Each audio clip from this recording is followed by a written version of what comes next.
വചനം 6. വാക്കർത്ഥം.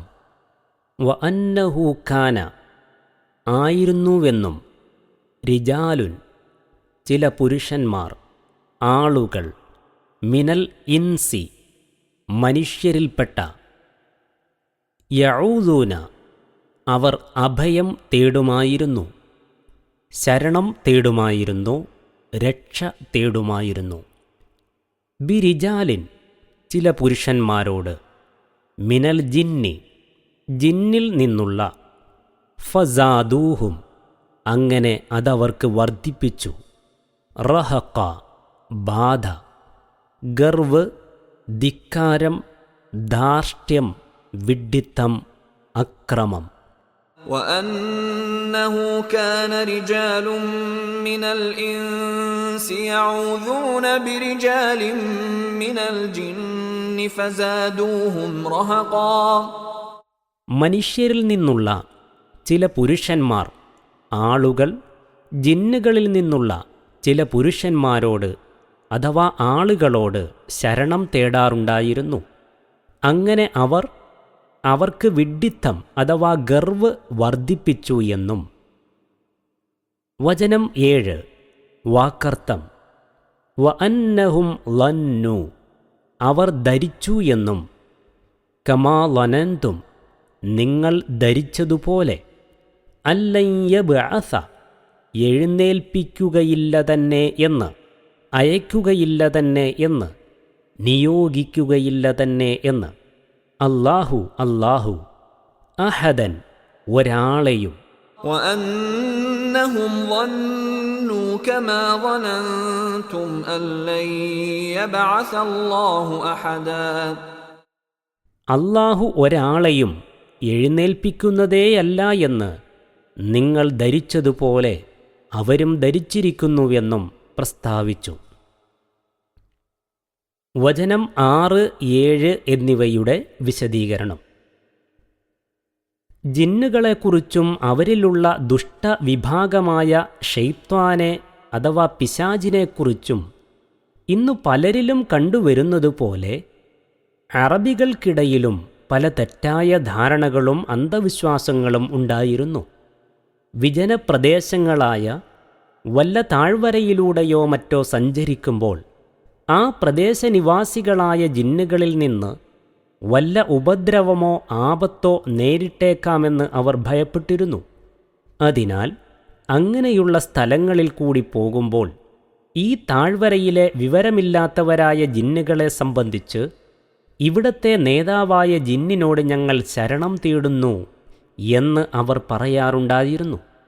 ഇങ്ങനെ പറയുന്നതായാൽ തങ്ങൾക്ക് അവരിൽ നിന്ന് ഉപദ്രവങ്ങളൊന്നും നേരിടുകയില്ലെന്ന് അവർ സമാധാനിക്കുകയും ചെയ്യും.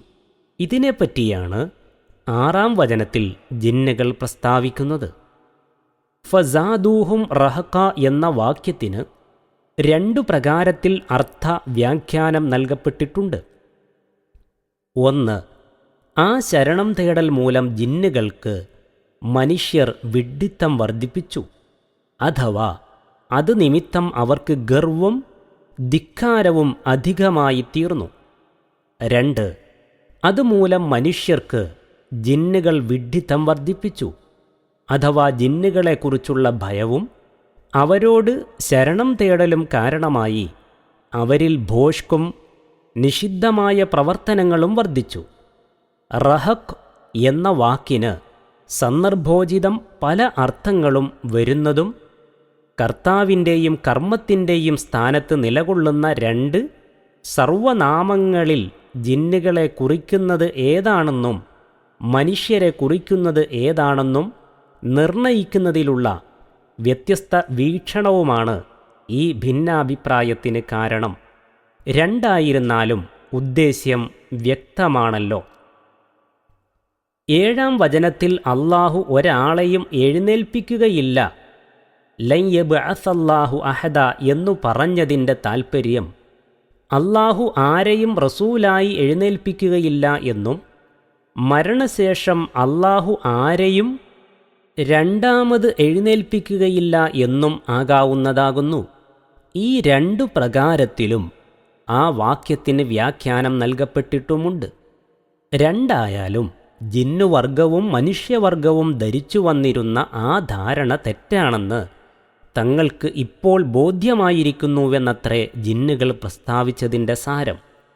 മനുഷ്യരിലുള്ള ചില അപരിഷ്കൃത വിഭാഗത്തിൻ്റെ പേരാണ് ജിന്ന് എന്നും അങ്ങനെ ഒരു പ്രത്യേക വർഗം സൃഷ്ടികളില്ലെന്നും വാദിക്കുന്നവർ തങ്ങളുടെ വാദത്തിന് കൊണ്ടുവരാറുള്ള പൊള്ളയായ തെളിവുകളിൽ ഒന്നാണ് റിജാലും മിനൽ ജിന്നി, ജിന്നുകളിൽ നിന്നുള്ള പുരുഷന്മാർ എന്ന വാക്ക്. റിജാലിൻ്റെ ഏകവചനം റജുൽ എന്നാകുന്നു. ഇത് മനുഷ്യന്മാർക്ക് മാത്രമേ പറയാറുള്ളൂവെന്ന് ഇവർ സമർത്ഥിക്കുന്നത് കാണാം. ഈ സമർത്ഥനം കഴമ്പില്ലാത്തതാണെന്നും അത് സമ്മതിച്ചു കൊടുത്താൽ പോലും അതിൽ അവർക്ക് തെളിവിന് വകയില്ലെന്നും സൂറത്ത് ഹിജ്റിന് ശേഷമുള്ള വ്യാഖ്യാനക്കുറിപ്പിൽ നാം പ്രത്യേകം വിവരിച്ചു കഴിഞ്ഞതാണ്. ജിന്നുവർഗത്തെ നിഷേധിക്കുന്നവർക്ക് ജിന്നുകളുടെ പ്രസ്താവനകളായി ഈ സൂറത്തിൽ കാണുന്ന പലതിനെയും ദുർവ്യാഖ്യാനം ചെയ്യേണ്ടി വന്നിട്ടുണ്ട്. അക്കൂട്ടത്തിൽ തങ്ങളുടെ മനസ്സാക്ഷിയെപ്പോലും വഞ്ചിച്ചുകൊണ്ട് തികച്ചും ബാലിശമായ ദുർവ്യാഖ്യാനങ്ങൾ ചെയ്യേണ്ടി വന്ന ചില ഭാഗങ്ങളാണ് തുടർന്നുള്ള 2 ആയത്തുകളിൽ കാണുന്ന ജിന്നുകളുടെ പ്രസ്താവന.